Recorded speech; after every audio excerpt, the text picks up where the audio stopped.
Welcome to episode 47 of the Busted Buttons video game podcast. You know, we spent a lot of time talking about specific individual games, so this is our second episode in a row. We're just going to be talking about the gaming industry in general. I think we've got a great lineup of topics. I finally started Age of Calamity, you know, the new Hyrule Warriors game, so I'm going to talk a little bit about that and action. We don't need to if you don't general. Want to, man. I mean, we ain't going to talk about that game. Then we're going to talk about the Switch Pro rumors that have really blown up here. I mean, they've been circling for a long time, but they've really blown up here the last couple of weeks. Xbox Live is rebranding at least part of its services. Microsoft is trying to buy out Discord. We've got new Xbox controllers coming, and you know, we can't leave PlayStation and Sony totally out of the list. So we are going to talk about the news that there's going to be a Ghost of Tsushima movie coming, which has me a little bit excited. So, you know, last episode was a very Sorry, PC, we're not going to talk about you, though. No, not a lot of PC love today, although I am enjoying my new computer chair. I'm not going to lie, and I know you got one not too long ago either. Yes. So I think that's something we could absolutely talk about at some point. But, you know, so this is there's a lot of Nintendo, a lot of Xbox this episode, because I know we hit PlayStation pretty hard last episode. That you got your new PlayStation 5, though, so we had to talk about that. But we're going to jump right in. You know, we started this channel, we started doing video game coverage as a Zelda channel, so it feels kind of good to talk a little bit about a Zelda game. I finally fired up Age of Calamity, the new Hyrule Warriors game. Okay, whoa. First of all, I don't know exactly if it's a Zelda game. Like, I kind of know where you're going with that, but I don't know if you want to sit there and actually say that, hey, this is a Zelda game. Me, it's kind of more of a spin-off. Like, I don't really categorize it as a Zelda game, but I understand people's argument when they do, but go ahead. No, so I'm excited. My girlfriend got it for me for Christmas, but man, I was playing Cyberpunk, and then I was playing the new Xbox. Do you buy any games anymore, or does your girlfriend just buy all of them for you? She knows what I like. So I need to have a talk with her and tell her to buy you Nintendo Switch Online. Like, do you need it? I don't really know if you need it. I understand your arguments, but it just bothers me, man. It just bothers me every time it comes up in conversation, which is usually me, but I don't know, man. I have to talk to her and get that for you. But anyway, I did finally start Age of Calamity, and I gotta say, I'm not very far into it. I'm a big fan of just kind of like the action and hack and slash video games in general. Like, I really enjoyed the original Hyrule Warriors. I mean, I get what people say, you know, it's not a true canon or canon Zelda game. Totally understand that. But I just love the gameplay of these all action hack and slash games. And I know I've been talking a lot here from the beginning. So first, you know, I know you haven't played Age of Calamity yet, but kind of what do you think of just action games and these hack and slash type games in general? I'm not really a big fan of them. Like, I do have that approach sometimes where I've talked about where I just go into a fight and I just go absolutely crazy. Oh, yeah. But as the years have gone on, I do use a little more stealth, but I still have that kind of in my mentality to kind of, you know, go forward and attack. But that only really happens, or I like to only do that when there's like 2 or 3 enemies. They're like, you know, no more than 5 enemies when I like to do that. Right. So when you go into these games like where it's just thousands, and I don't know if it's thousands, let's say hundreds, like, you know, a lot of enemies you have to face, like, to me, I'm not a big fan of that. And I think that's why I actually did start Age of Calamity. I did like the first phase, and then I was like, I didn't really say I was done with the game, but I never got back to it after that first stage. Now, a lot of that like had to do with like next gen. I don't know, like, I got my Xbox Series X sometime around that time, but then there was like also maybe a game that came out around the same time as Age of Calamity. I can't think of what it is, but there was other factors that went into that decision not to continue on with Age of Calamity, but I kind of always go back to that one point that if a game is really good, you sit there and you play it no matter what else is going on. So no, I'm not a fan. I don't find a lot of substance to the game. Like, it's just, to me, it's just button mashing. I don't really care for button mashing. Like, I like there to be some structure and some strategy. Not a lot. Don't make your games too damn hard. Like, you know, make them reasonable, but just that whole button mashing, running around, like, just, to me, there's no substance. It's the same thing over and over again. And the story's okay in those games. It was okay in Hyrule Warriors, but, you know, it's just one of those things like, you know, to be honest with you, if we were still doing 2 guys playing Zelda more, I probably would have played it, but of course, absolutely. You know, like we kind of talked about, like I did burn out Zelda. Now, I enjoy talking about it like here and there, but just talking about all the time, playing it all the time. Now, if it's a regular Zelda game, then yes, I can do that. When Skyward Sword comes out, I mean, we'll see where I'm at with things. I might play it right away. I'm gonna be all over not. That. I've got that pre-ordered. I'm all over Skyward Sword. But no, as far as the games go, I don't really care. And the thing is, will I ever get back to Age of Calamity? I honestly don't know. Like, we talk about the backlog, and there's so many things that I Oh, want hell to yeah. play. And just getting the Xbox Series X and the PlayStation 5, I want to enjoy both of those systems right now. So it's kind of, man, we could really do a good transition right now for the Switch Pro coming out. But anyways, I want to talk a little bit more. That would have been an absolutely great transition. But I do want to talk just a little bit more about Age of Calamity, because I know you did. I've only played just a little bit of it. Oh man, that would have been a great transition. We need to I remember know, shit like I was that. going right into it naturally. But I know I did play a little bit of it. I will say I love the idea of like exploring Breath of the Wild's Hyrule before the Calamity, before it was destroyed. I know that's one thing you and I talked a lot about with Breath of the Wild, was just we didn't like that everything was in ruins. We wanted to see what was it like before that. So, I mean, Age of Calamity may have not been like the best way to do that, in my opinion. I would have liked it to be, a little more mainline Zelda. And maybe we'll get that with the Breath of the Wild sequel. Maybe it'll be a prequel instead. I don't know. Who knows what we're going to get. But, so I do love this version of Hyrule. But the art style, though, I'm not entirely sold on the art style. It's very similar to Breath of the Wild's. And Breath of the Wild has an absolutely amazing art style. For that game. But I thought Hyrule Warriors just took Zelda in a different art direction that I thought like popped so much more. And I'm not just talking about Sia, but clearly she was popping. But anyway, yes. so we can talk about that for a while if you want to. But I kind of miss that like original Hyrule Warriors, a bit of a slicker, not necessarily more realistic, but just a different art style. So to lose that and come to, the Breath of the Wild art style, which again, absolutely beautiful, great art style. It's just, I just thought that original Hyrule Warriors art style fit that style of game so well. And so I do kind of miss that, but I'm excited to dig a little more into Age of Calamity. It's got a little more complexity to it than it seems like the original one did, just from what little I've played. So I'm excited to get into it. I think I will play it all the way through. I did beat the original Hyrule Warriors and I really enjoyed it. So I am excited to play through Age of Calamity. But for me, like, I just like these action games in general. I mean, you've heard me talk on here before. Bayonetta is one of my all-time favorite video game series, even though there's only 2 of them. A third one's hopefully coming. Nintendo teased it. Same year as Breath of the Wild, too, which is also the same year as the Detox album by Dr. Dre. Exactly. We talked about all this before. So I'm very excited, like, because I really do enjoy just kind of these hack and slash action games where you're just fighting hordes upon hordes of enemies. I do completely understand where you're coming from, with sometimes it does feel like it devolves into some button mashing and maybe not a lot of strategy. You feel like you're doing the same like combos or attacks. Exactly. But to me, I do think there are some of the series, like the action game series, have a little more structure, a little more linearity to them. Bayonetta and Devil May Cry are both great series where you actually have a stronger story and they're a little more linear instead of just running around a battlefield. So that's why those really jump out for me. So I'm a little bit different from you in that I do love these kind of games, and I do hope to play through Age of Calamity. But how about now? How about you make a great transition to our next topic? Well, you have to do the transition for me, but I guess, since we're talking about Nintendo, I guess we'll talk about the upcoming Switch Pro and the rumors surrounded about that, which I wanted to get to right when I was talking about next gen, but I knew that you wanted to talk about Age of Calamity, so it just didn't work. I was like, oh man, that would have been the perfect opportunity. So what we'd like to do when we screwed up is we actually like to talk about the transition and when it's happening, because that's not what you're supposed to do. At least I don't think. I don't know. We're not professionals, people. But anyways,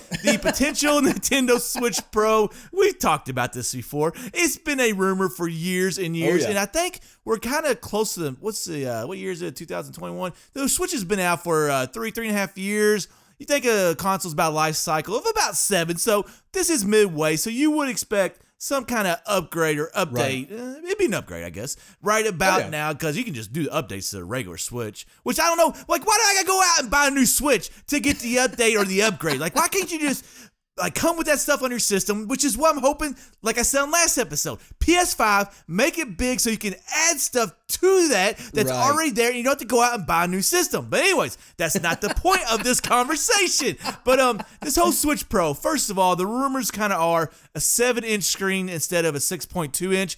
That might not sound like a lot. I can tell you that I don't have anything in front of me to really know what that is, but I can tell you it probably is a lot. Like when you're talking about screens that small, 0.8 inches is a lot. So and also anything's nice. Anything's a little nicer. Exactly. 4K when docked. Now here's the disappointment right here. 720 still in handheld mode. How the hell you gonna go from 1080p to 2160p but stay the same in handheld mode? Right. That is an absolute disgrace, Nintendo. That's gotta be a battery You need to do life better thing or on that. something. I don't know. Yeah. Yeah. But and then let's see, it's going to use this DLSS to achieve this 4K, which I guess, okay, I'm going to actually read exactly what you wrote on the outline.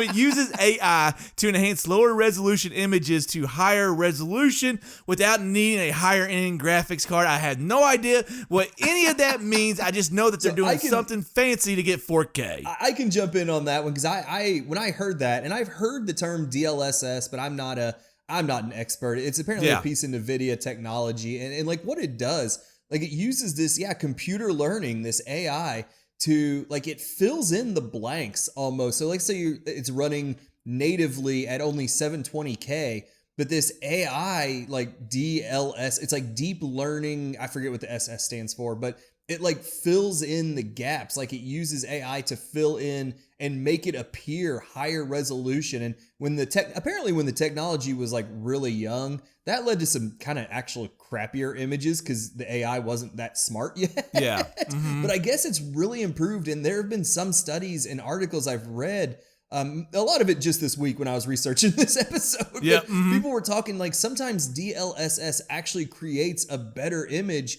than something running natively at 4K. And I'm like, that blows my mind. And it really That's makes something me that wonder, Nintendo would do. They would use a lesser, I don't want to say technology, they would use something lesser to make it look better. Exactly. So I'm excited. I'm, like you said, the Switch Pro rumors, we've talked about it before. And then the upgrades look nice. Like I said, the 4K docked is great. I'm completely with you on the 720p and handheld. At least give us 1080p. Yeah. I mean, but I get, battery life, size, heating, all that plays into that. I'm absolutely sure. But the big question is, would you buy one, or what would it take for you to go out and buy a Switch Pro? No, man, I just got next gen. I just got PS5. I got an Xbox Series X. No, I'm not going to buy this. I'm not one of those people. I've never done it. We'll see this next gen. I don't think I'll do it this gen either, but I've never bought like both systems in a life cycle. Like, you have like, if I bought the PS4 base, I would never bought the PS4 Pro. So for me, I'm just not a fan of buying two systems from the same generation, even though one of them is an upgrade. So no, it's not something that I'll get in. This is kind of cool because they can now compete more with third-party games like, versus like, the Xbox Series X and the PS5. Yeah.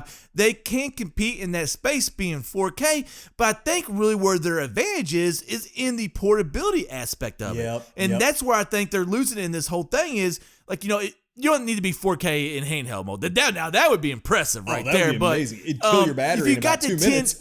If you got the 1080p, you might start to creep into that third-party category, which I don't know the stats or anything, but my thinking off the top of my head would be that they're still losing that third-party race because of Xbox Series X and the PS5. So, if you just make that 1080p, I think they can compete on that front. And right now, where they're at with these two next-gen consoles out, like I feel, Doc, they're going to have a hard time competing. Even at 4K, people just... I don't think they the Switch doesn't have as much in regards to like the interface that the PS5 and the Xbox does. Completely agree. The Switch does things really well, but there's not a lot to it, which is fine. But I'm just saying, like when you think about it's not a computer, but a computer technology gaming console, you really don't think about the Switch. You think about the Xbox and you think about the PlayStation. So really, Doc, they might see some of that advantage. There's going to be some players. But that handheld, that's really where they got capitalized. Yep. And that's why I think keeping it at 720 is just a terrible idea now. As you said, there could be other issues behind the scenes, overheating, battery life, stuff like that. But it's just like, if you're going to keep that, that's the advantage that I still think that you have right now when these next-gen consoles have come out. And you sit there and you keep it the same. I just don't think that's a good idea. But anyways, to you, would you buy the Switch Pro? I'm with you. I've also, as far as I can remember, have never bought two versions of the same generation. You can't spend $20 for Nintendo Switch Online. How the fuck are you going to buy a Switch Pro? But no, I'm with you because I bought, an Xbox, the original Xbox 1. Sorry, I was sitting here trying to think what generation. And when I finally bought a PlayStation 4, yeah, I bought the Pro. Well, your Xbox One was like the 3rd generation, Red, or whatever. So it was little, but I didn't buy like the One X or whatever was out. So it's, to me, I'm just with you in general. I have a hard time justifying, especially if, the rumored price point, they're talking between $350 and $400. Yeah. Which I get. I mean, I get if it's better specs, it's better technology, and you're paying, what you did for the original Switch, you're getting a better bang for your buck. But if you already bought the original Switch, there's just not a lot of purpose to it. So here's my biggest thing. You're absolutely right on the third-party games. It would let them compete a little better in the third-party realms, maybe get better ports, things like that. But when people buy Nintendo games or systems for the first-party games, you buy a Nintendo console for Mario, Zelda, Mario Kart, like all those types of games, Pokemon, all that stuff. And Nintendo already makes those games look so beautiful. They don't need the 4K. They don't need all that to make their games look awesome because they But they need that for their third-party games. Exactly. And that's why. But again, like I said, most people buy a Switch because they want to play Nintendo games, not necessarily third-party games. And it's great that third parties are coming to the Switch more and more, which is a whole different topic of conversation. Is Bethesda has been one of the best companies about porting its games to Switch, between stuff like Doom, Wolfenstein, Skyrim, all that stuff. Like, what the hell's going to happen to that with Microsoft buying Bethesda? But that's a whole different conversation. But I just think Nintendo's art style for its first-party games doesn't require it to be on the cutting edge of technology in terms of 4K and all this, upscaling, all that stuff. And it helps. Don't get me wrong. I mean, I will sit here. Absolutely. Mario Odyssey looks a hell of a lot better than Mario 64. I mean, yes, benefits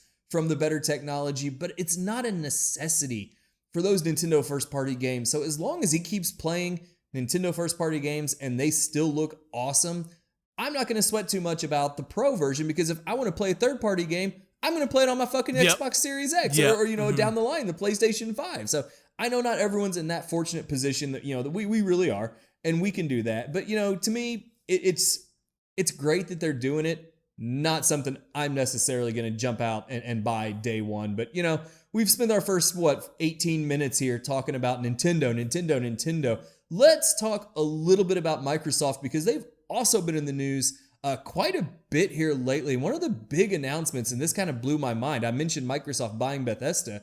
They're apparently offering $10 billion, that's billion with a motherfucking B, to buy Discord. And first of all, other than that's Windows money right there. That's fucking Windows money right there. But there's not necessarily a whole lot to talk about this. But what do you think about? Well, first of all, that dollar amount. But then Microsoft just buying Discord in general. What do you think? I mean, I hate when this happens, but I understand it. Like, you create something with the intentions of making a lot of money off of it someday down the line. Right. But Discord had that kind of whole, not small community, but like, it was made by somebody, and like there's a lot of integrity. People probably argue that a little bit, but there's a lot of integrity behind the brand. Like, it wasn't owned by a big corporation and stuff like that. And people really enjoy things like that these days, because there's so many corporations that go out and they buy up everything, as we sit here and bitch about Xbox not buying enough studios. Right. But so for me, like, it kind of sucks in that point. Like even though Discord was big, it still felt small. And like, now a big corporation has it, and you like, they don't have it yet. What? They don't have it yet. They're trying to get they don't have it yet, but, and you're like, what are they going to do with it? Like, I don't think Xbox, Microsoft, I feel, has been good recently at like maybe buying stuff, but keeping them like the same. Like, don't fix something if it's not broken. Like Discord, you might need some improvements like here or there, but overall Discord is not broken, so don't fix it. And I honestly don't think that they're going to. I think they did this more just because Discord, for the most part, is a gaming chat room, whatever you want to call it, game chat lounge. But there are other things on there that aren't gaming, but for the most part, it is gaming. So I think they kind of bought this, like, it was already integrated with Xbox in certain ways, but I think they're going to really take this and they're going to integrate it somehow. Will we like that? Who knows? But I think they're going to try to make the whole engagement and interaction better with the Xbox by buying Discord. What's your opinions on it? No, I'm with you in general that, Discord has been an unbelievable success. I mean, it took us a little while to get on the whole Discord train. Like it had been around for a little bit, and we heard about it, but it sounded like it was a technology thing at first because it was a Discord server. And you're like, well, I don't know anything about servers. I can't get a Discord server, set one up. And then you kind of realize how easy it is. So I think that whole server word kept people away from it for a little while. But it's just a great success story where a group or a person, whatever, like just started this thing, and they're like, yeah, you have servers and then you have channels in that server. And if you join a server, you can chat on any of those channels, and with some limitations, of course. And it seems so simple. And plus, like you said, it was so tailored for video games. Like, it'll show you what game you're playing. People eventually added like the voice chat. I mean, hell, that's part of our podcast process. We're over Discord. I mean, I sound like a damn advertisement for it. But it really was a great success story. And I get it, man. When somebody comes at you with that kind of money, it's hard to say no. Or even if they decide that's why you did in the first place.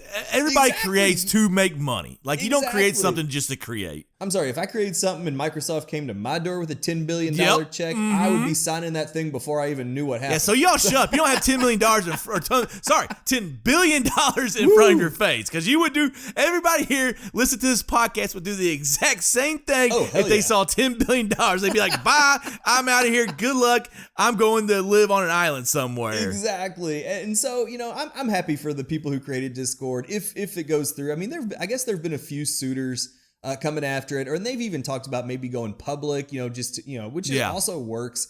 But no matter what, I feel like if you sell or you go public, you do lose some of that sense of community. And like you said, it still has that small feel, even though it has basically dominated so much of like the video game conversation the last year or so.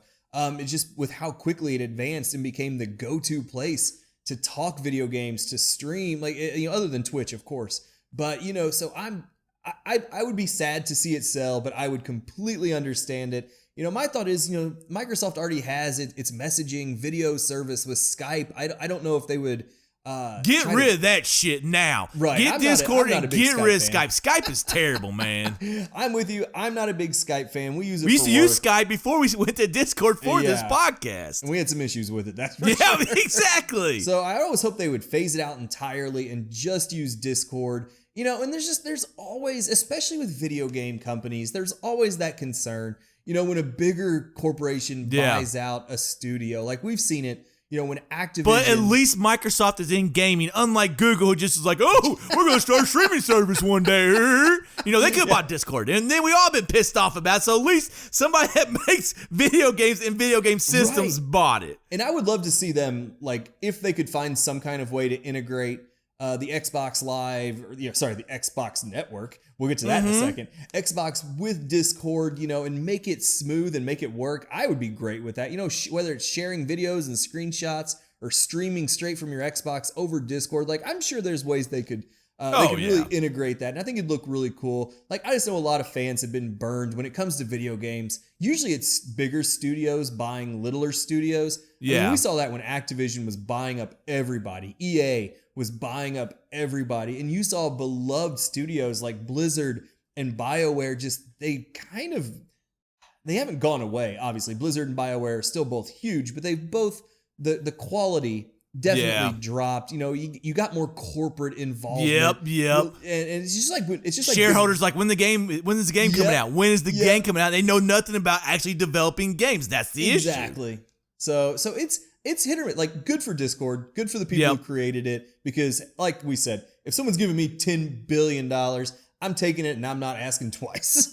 The things I would do for $10 billion is not for this podcast, man. And we say a lot of raunchy shit on this podcast, man. So anyway, speaking of Microsoft news, we also got news about the what's it called? Now I'm confused. The Xbox Live, which I guess they're going to call it the Xbox Network, which I don't know why came in right there, because I was actually ready to talk. But anyways, I guess I'll throw it back to you on this one. Kind of, what's your whole opinions on this Xbox Live rebranding? And we know how Microsoft brands. I mean, the Xbox Series X. Who the hell came up with that name? So they're rebranding, they're naming. They've not had the best track record on it, but Xbox Live is apparently going to Xbox Network. Give me your opinions on what's going on there. Man, you aren't kidding when we talk about some of Xbox's branding. Has not exactly been on point, I think. I think you hit that exactly on the head. We've laughed at their naming convention for their consoles for a long time. But, this one actually makes a little bit of sense because it seemed like there was always a little bit of confusion between Xbox Live, which is just like their network, their network, versus Xbox Live Gold, which let you get the free games and let you play the multiplayer. So by at least rebranding, you know what? And you explained that, I actually never knew the difference between those two. So that tells you right there how confusing it actually was. Because I guess why would you have a name for the network if you gotta have something to be on the network? So it should only really be called that. So I mean, it makes a little bit of sense. But even now, hearing it, that's the first time I've heard it, and it still is confusing. And it's still not perfect because now they're just saying Xbox Network is just it's their whole ecosystem. It's you can get on the the store. It's any of that the free to use stuff. The underlying network is just Xbox Network. So to me that makes sense. But they're still calling if you pay for a subscription, it's still Xbox Live Gold. So from that standpoint, there's no longer Xbox Live and Xbox Live Gold. It's just so it's Xbox Live Go now and Xbox Network. That's more confusing than the first one. I mean, here we go once again with Xbox branding. What are they doing here? There's really, it's been Xbox Live since I can remember. Since day one. Yeah, since Halo 2 came out, for crying out loud. So why oh my God, now I'm just getting pissed off, man. Because as you started talking about more, I didn't hear. I actually did hear about this earlier in the week, but I didn't really look into it. But as you're sitting here and you're explaining it more and more, it just sounds more and more dumb. Okay, I understand why you're calling it Xbox Network. First of all, that's generic as fuck. How you going to do at least Xbox Series X is not a generic name. Now, it's a little bit too long. I don't know why you had to go that far. Call it Xbox. Like I said, you should call it Xbox 5. Get on the same, you can 4 iterations that you had before. Oh, hell yeah. But Xbox Series X, I just don't understand, but at least it was not generic. And now you're just we're the Xbox Network. That's boring as shit.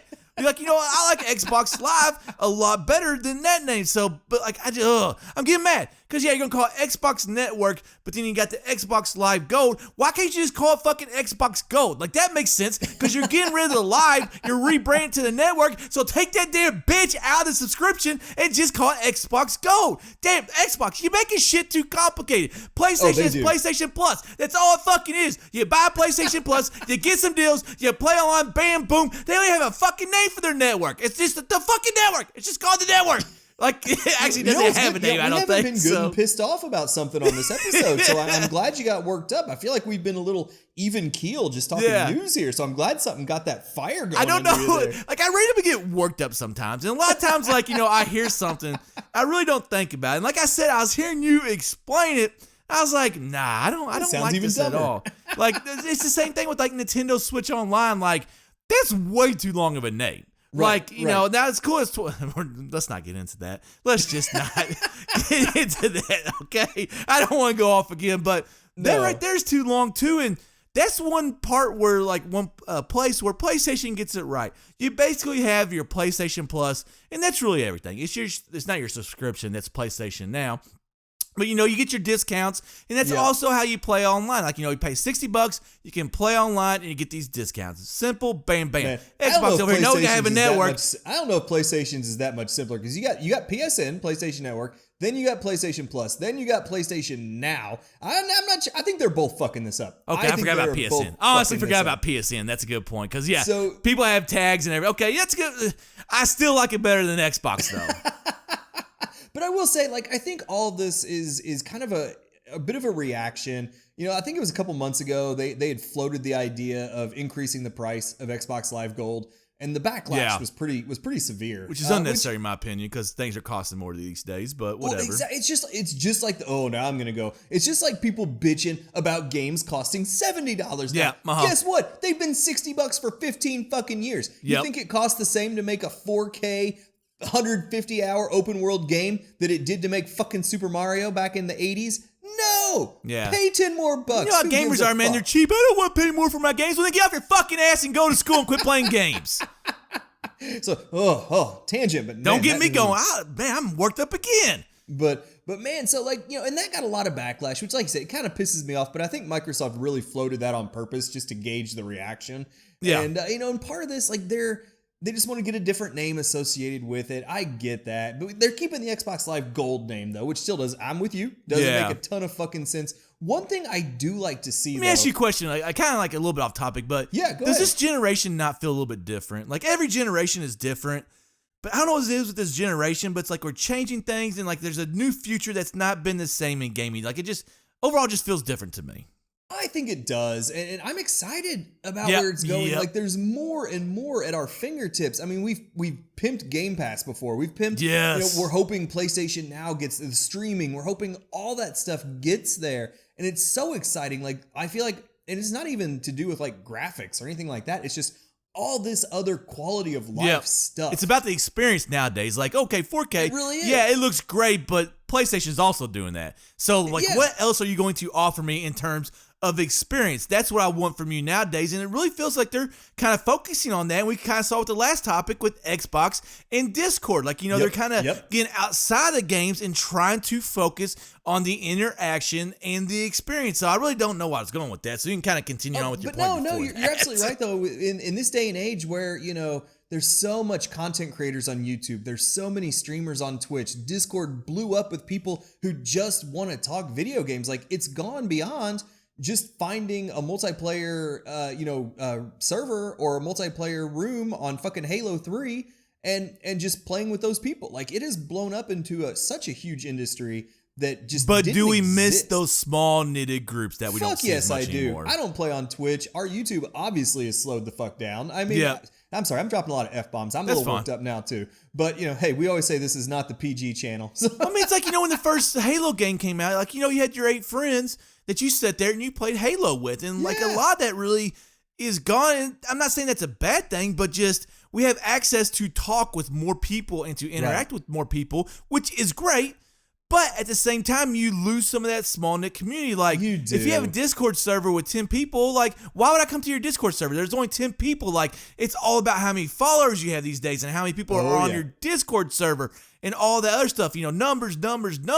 And we've kind of gotten away from that small knit community. And, people make a living off of it now. People make a fucking, and we are so far from the original topic, but I'm okay with it. Like, because you're absolutely right. Things are different than they were just 2 years ago. Yeah. I mean, it's insane to think what YouTube and Twitch have turned into and Discord for gaming. Just, people literally make their living off streaming and good for people who can do it without getting burned out. We talked about this. It's like going to the pros. Only a certain percentage make it that big. Exactly. Everybody wants to go out there.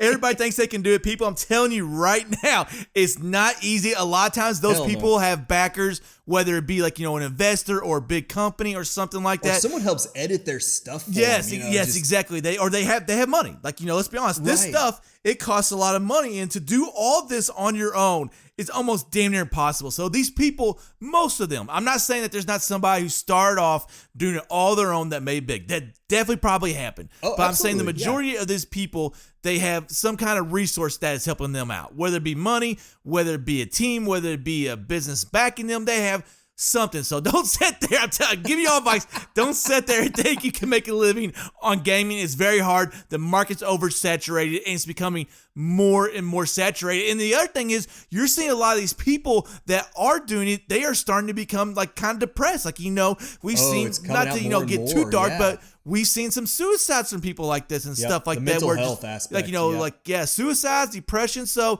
I mean, sit there and think, like, because what happens is, we are way off topic, but that's fine. That's where this podcast likes to go.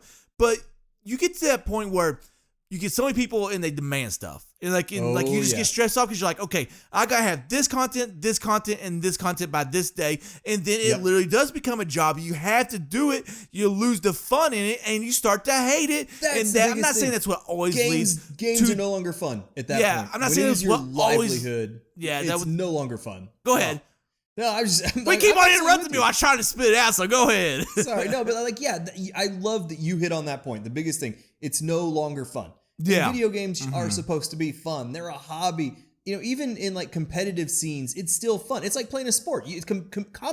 competing. God, I can't spit it out. Competing is fun. Like video games should be fun. Like all this, the demand that people have, stream 8 hours a night, 10 hours a day, put out videos 3 times a week. I'm like, bitch, I'm lucky if I get 3 videos out in a year. Yeah, that's a lot. And that's kind of like, this like depression, like in like, it's no joke. It's no joke. It ain't a joke. And these people, like, you can understand, like, that's a lot on their plate. So don't think it's all fun and games with that stuff, people. One thing I do like about Xbox Live. We went dark there for a little while, man. As Xbox Network, one thing that I do like to see that Microsoft, getting us somewhat back on. That's the most off topic we've ever got on this podcast. That was an interesting segue there, but no, it was true though. It is true. It really is, and so much of it has to do with the online. So it is related. Like just the online atmosphere has changed everything. But at least one thing I like that they are doing is if you want to play a free-to-play game, like Fortnite, of course, being the biggest example in the fucking world right now. Like, if you wanted to play Fortnite with your friends on Xbox, you had to have an Xbox Live gold subscription. You had to pay. And it's in beta right now and hopefully rolling out in the next couple months. They are doing away with that requirement that if you want to play a game that is free, like Fortnite, Path of Exiles, these big free-to-play games, you no longer have to pay for live gold to get to play those games. I think that's a great thing because if you have to pay for a subscription to play it, it's no longer free to play. And in today's day and age, you should not have to pay to play online. Like that's just not a model. Like it still works because they're making you have to do it, but we're to that point now in technology where if these people want to play online, they should be able to do it for free. Right, and that's what, especially like I said, for free-to-play games. Like, you don't even have to pay for the game, but Microsoft was making you pay for the online service. So at least Nintendo and PlayStation were a little bit ahead of the curve there, where they're like, okay, if it's a free-to-play game, of course, Fortnite being, like I said, Fortnite being the biggest one right now, and everyone fucking loves Fortnite. It's not our forte, but most people love Fortnite. And, so good for Microsoft for finally coming around and saying, okay, if you want to play fucking Fortnite, you don't have to have Xbox Live Gold anymore. Whew. Wow, that was a topic. Yeah, we went all over the place on that one. We're going to stick with Xbox for just a little bit longer. I know we've talked quite a little bit about it. I don't think this will be much of a topic. I hope not. But they did announce they're coming out with a couple of new colors for their Xbox Series X and Series S controllers. And first and foremost, I'm always a fan of new colors for controllers. It gives people options. But I don't know. I'm not sure if you've seen the pictures. They're coming out with like a neon yellow called Electric Volt. And a red camo mix called Daystrike Camo. Do either of these look like a kind of controller you would want to go out and buy? I love neon stuff. The Electric Volt looks fucking terrible, dude. I saw that. I was like, oh my God, that is hideous. Now, the red camo, that one does actually look kind of cool, but I don't really understand the point of this because there's so many like skins and there's other companies that create like, whether it be like plastic covers. I don't know exactly how it works because I never bought any of them, but I know that you can basically buy a skin or some type of artistic covering for almost anything out there, whether it be the console, the controllers, whatever. So for Xbox to do this, like, okay, cool. I guess it's like an official thing like that, but to me, it's kind of like, what's the point? Like, like people probably already got this from somewhere else if they really wanted it. Now, Microsoft making it is probably a little bit better. I guess like you don't actually have a skin because we put those skins on there sometimes. Like it has the whole bubble thing and stuff like that. You don't get them exactly the way you want them to or something like that. If there's like a cover or something like that, it makes it a little bit bulkier. I guess the cool thing here is Xbox is doing it, so it's actually going to be just the controller. So that part of it is kind of nice. It probably will look better because of that reason, but I'm just so. The Electric Volt, I like neon stuff, but that one was just not my cup of tea. The red camo, I don't know why I want to say cameo. I guess I'm thinking about what's his name, Keanu Reeves in Cyberpunk making a cameo and how fucking awesome he was. We talked about that in the last episode. Go check that one out. But definitely go check it out. It was a good one. I'm a fan of blue, so I would love to see that blue camo, like color on there. So that's what I would I was gonna say texture. I was like, camo is really not a texture. Like I don't know exactly what you would classify camo as. So I'm just gonna say right now it's a color, but Me, no, I'm not really that excited about it. I usually don't buy more than one controller. I had to buy more than one controller this time because I was having the sync issues with my first controller. Thank God that's not an issue anymore, so happy about that. Just fix the sync issues in the new controllers. That's all I need from your Xbox, but what's your opinion on this? I'm not a big fan of like skins or different colored controllers to begin with. And, I look at like the Joy-Cons from Nintendo that some of those colors have been wildly popular. Like, people are loving like the Mario one. Some of the Best Buy exclusive, I think like the neon green was a really just the default red and blue were really popular. Yep, but for me, I still like the generic. Man, I've talked about this before. Original. I'm an original guy. Original, yes. Like, I love the black Xbox Series X controller. I love the black Nintendo Pro controller. Or Switch Pro controller. I love the black PlayStation controller. Or, well, I guess the DualSense now is white, but I haven't played it yet, so I don't know. But it is. But to me, I'm very much like I don't need something that flashy. Just sitting around, and some of the skins that could be our age though. Like we'll be the same way in our early 20s, Yeah, we're not kids or teenagers anymore. That's for damn sure. But there are some really fun skins out there, and we've seen, especially us being Zelda guys originally, like the Manchester United skins. Those are beautiful, man. I don't know, that red's pretty shitty in my opinion. But no, I mean, we've seen some beautiful like Zelda skins over for not just for controllers, but like you said, the systems, the consoles, like because and some of them look really cool. And I agree that coming straight from Microsoft, it's probably going to look even better. Plus, if it's like you don't lose the texture if it's like a plastic cover you have to put on instead of a sticker. Oh, those bumps on the back, that's important too. Like if you had skin or a cover, it would probably take away those bumps, which I think is one of the best features on the Xbox controller. Right, absolutely. I'm a huge fan of those as well, and I'm completely with you. Neither of these particular colors, the Electric Volt or the Daystrike Camo, really looked all that interesting to me. I'm not a camo person just in general. I grew up in Southern Indiana. I've been around camouflage too much in my fucking life, and I'm happy to get away from it. Yeah.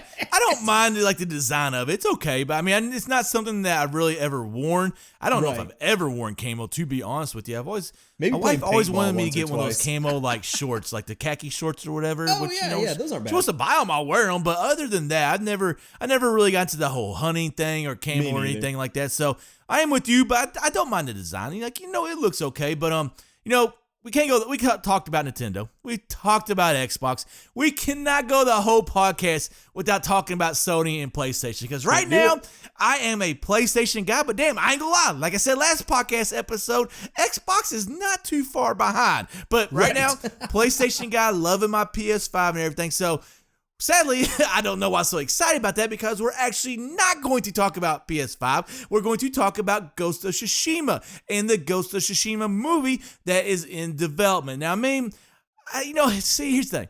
People talked a lot about The Witcher, like the Netflix series and how good it was. Yep. I watched it. I thought it was okay. I didn't think it was fantastic or anything like that. So I'm sometimes a fan of these, like, when like a video game becomes a movie or a show, but there's so many times when they don't do a really good job at it. So I want to get your opinions on this. Ghost of Tsushima movie, are you excited about it? On the one hand, I'm excited just because the director of the John Wick films is supposed to be involved in it.